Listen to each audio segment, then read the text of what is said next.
शेतकरी मित्रांनो, आज आपण पाहणार आहोत कमी खर्चात शेळीपालन करण्यासाठी संपूर्ण माहिती। हा व्हिडिओ पहा आणि सुरू करा मोठी कमाई। जाणून घ्या शेळी पालनाविषयी संपूर्ण माहिती। तत्पूर्वी चॅनेल वरती नवीन असाल तर सबस्क्राइब करून बेल आयकॉन प्रेस करा। चला तर सुरू करूया महत्त्वपूर्ण माहिती। शेतकऱ्यांनो, शेळीपालन एक उत्तम जोडधंद्याचा पर्याय आहे। मित्रांनो, भारत एक शेतीप्रधान देश असून सर्वात जास्त लोक शेतीमध्ये गुंतलेले आहेत। आजही बरेच शेतकरी पारंपरिक शेती पद्धतीने शेती करतात, त्यामुळे उत्पन्न जास्त वाढ आपल्याला बघायला भेटत नाही। महाराष्ट्र सरकार नेहमी शेतकऱ्यांसाठी नवीन जोडधंदे व त्यांच्यावरती अनुदान सुद्धा देत आहे। जोडधंद्यांचा एकमेव असा उद्देश असा की शेतकऱ्यांना शेतीसोबत त्याच्या सहाय्याने चांगल्या पद्धतीने आपला उदरनिर्वाह करता येईल। शेळीपालन हा अत्यंत महत्त्वाचा जोडधंदा मानला जातो, कारण कमी खर्चात भक्कम उत्पन्न यामध्ये आपल्याला भेटते। शेळीला आपल्या भारतात गरिबाची गाय असे म्हटले जाते।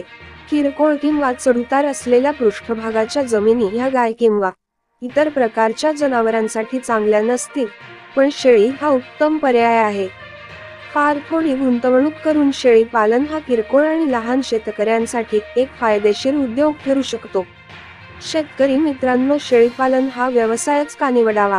शेळीपालन करिता कमी भांडवल लागते आणि शेळीपासून लहान वयात दूध प्राप्त होते। शेळीसाठी सिले आणि लहान शेड पुरेसे आहे। आपण 1-2 शेळ्या घेऊन पण सुरुवात करू शकतो। शेळ्यांचा उच्च प्रजोत्पादन दर, वर्षभराचे काम, चरबी नसलेले मांस आणि कमी वसा असलेले व सर्व लोकांना आवडणारे, केव्हाही विकून पैसे मिळविता येतात। आज मटणाचा दर 700 रुपये किलोने आहे। शेळ्यांच्या जाती, शेळीमध्ये विविध प्रकारच्या जाती आहेत, ज्या भरगच्च उत्पन्न देण्यास आपणास मदत करतात। जमनापुरी, उस्मानाबादी, बार्बरी, सुरती, बीटल, काळी बंगाली। सरकारकडून शेळीपालनासाठी अनुदान, नाबार्ड। मित्रांनो, शेळीपालनासाठी नाबार्ड कडून 40% सबसिडी मिळते, म्हणजे शेळीपालनासाठी 5 लाख रुपये लोन घेतले असेल तर 40% सबसिडी मिळते। म्हणजे तुम्हाला लोन भरताना 3 लाख रुपयेच भरावे लागेल। नाबार्डच्या सर्व प्रकारच्या लोनच्या स्कीम ह्या सरकारी बँक मध्ये असतात।